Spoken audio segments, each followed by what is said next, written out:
Hello friends, welcome to M dreams of classes. आज की lecture पे हम डिस्कस करेंगे एसीसी सीपीओ का जो आंसर की निकल गया है उसके बारे में। क्योंकि देखिए एसीसी सीपीओ एक बहुत ही महत्वपूर्ण एग्जाम है।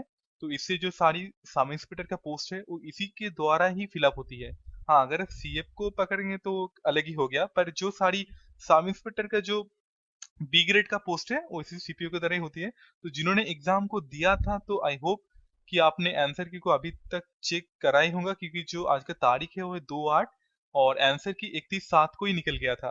ठीक है, तो जिन्होंने अभी तक भी आंसर की को चेक नहीं करा है तो मैं आपको कहूंगा कि आप आंसर की को अवश्य चेक कर लीजिए। और जिनको एसीसी सीपीयू के बारे में कुछ भी पता भी नहीं है तो आप इस लेक्चर को देखिए। इस लेक्चर में आपको अच्छी खासी जानकारी आपको प्राप्त होगा। तो आइए लेक्चर को स्टार्ट करते हैं। तो देखिए ये हमारा ऑफिशियल नोटिफिकेशन जो 31/7 को निकला था। तो recruitment of sub inspector in Delhi police CAPF assistant sub inspector in CISF examination 2007 paper 1 uploading of tentative answer key. Okay, और यहाँ पर देखिए 31/7 का डेट है। ठीक है, नेक्स्ट देखिए जो पिछले साल का काट ऑफ था आप उसको देखिए। जो 2016 में जनरल का मेल का था तो 89 और फीमेल का 83 था। इस बार का जो एग्जाम हुआ है वो पिछले साल का ही तरह ही था। कुछ आप मॉडरेट कह सकते हैं, कुछ चार्ट आप भी नहीं है और कुछ इजी भी नहीं था। तो आप एक्सेप्ट कर सकती है कि इस बार काट ऑफ 100 से 110 के बीच ही रहेगा।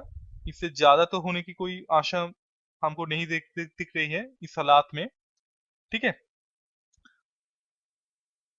नेक्स्ट देखिए how can you see answer key when you did not appear in CPO 2017। अगर आप सीपीओ में अपेयर नहीं हुए फिर भी आप आंसर की को देखना चाहते हैं कि जो क्वेश्चन और आंसर की एक ही साथ, तो आप इसको कैसे देख सकते हैं। तो देखिए इसको देखने के लिए आपको नेट में काफी सारे साइट मिल जाएंगे।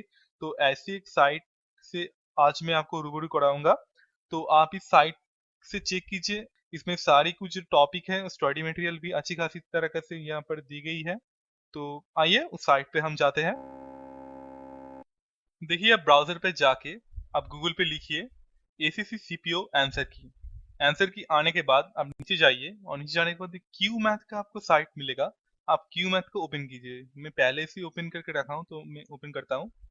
देखिए ये ओपन होने के बाद आप नीचे आएंगे और नीचे आके ये देखिए जो 1 जुलाई 2 जुलाई जो सारी परीक्षा है, ये परीक्षा के अनुसार जितने भी एक वन डे में 2 और 3 परीक्षा होते हैं, तो उन सभी परीक्षाओं को जो क्वेश्चन एंड आंसर की है वो एक ही साथ उन्होंने पीडीएफ पर अच्छी तरीके से दिया होते हैं। तो देखिए मैं यहाँ पर ओपन कर रहा हूँ एक। देखिए ओपन होने के बाद देखिए जो सारी क्वेश्चन आई है वो सारी एकदम सिंक्रोनाइज हुए में एक ही दम जो साड़ी होती है वो एकदम उठा के यहाँ पर दिया हुई है। तो आपको कोई भी प्रॉब्लम नहीं होगा। ओके, तो आप यहाँ से प्रैक्टिस भी कर सकती है और जो जो सारी आंसर है वो आपको यहाँ पर ही मिल जाएगा। देखिए ये सब तो हो गया, पर हमको जो नेक्स्ट एग्जाम आ रही है तो हमको तो उनमें फोकस करना ही है। तो नेक्स्ट जो हमारा एग्जाम है तो एमटीएस तो कैंसिल हो गया था, तो अगस्त में होना है। तो अब तक तो एडमिट नहीं आया, तो आ जाएगा इसी वीक में आ जाएगा। और नेक्स्ट जो हमारा बिग एग्जाम है सीजीएसएल, तो हमको तो इसको जोरदार प्रिपरेशन करना ही होगा, क्योंकि जो वैकेंसी है इसमें काफी ज्यादा होती है। तो अगर क्रैक हो जाए तो बहुत ही बढ़िया बात है। ठीक है, तो देखिए जो मैंने पिछले लेक्चर में बताया था तो एडवर्टाइजमेंट निकलेगा नवंबर के महीने में और क्लोजिंग डेट दिसंबर के एक महीने बाद हो जाएगा। और जो एग्जाम है वो मार्च और अप्रैल के बीच में होगा। और टायर 1 है और टायर 2 उससे 2 महीने बाद होगा। ठीक है, तो हमको जो सारी प्रिपरेशन है वो दिसंबर की महीने में ही हमको बिल्कुल ही खत्म होनी चाहिए। जो बाद की जो 3-4 महीने हैं हमको वो सारी जो मांद है वो हमको मॉक टेस्ट ही देने में अगर हम उसको यूटिलाइज करें तो जो प्रिपरेशन होगा वो बहुत ही बढ़िया रहेगा। ठीक है, तो अगर हम मान के चले कि जो हमारा जो पढ़ने की लास्ट मंथ है वो होगा हमारा 13, 12, 17, तो हमारे पास अब 4th मंथ एंड 29 डेज रह जाता है। लगभग 5 महीने, लगभग नहीं 5 मंथ मान के ही चले। तो 5 मार्क्स में आपको हमारा वीक एग्जाम तो क्रैक करना ही है, ठीक है।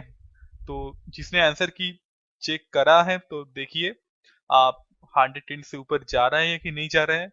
अगर जा रहे हैं तो आप टायर 2 एंड जो फिजिकल पेट का है तो आप उसका तैयारी अभी से स्टार्ट करते हैं, ठीक है।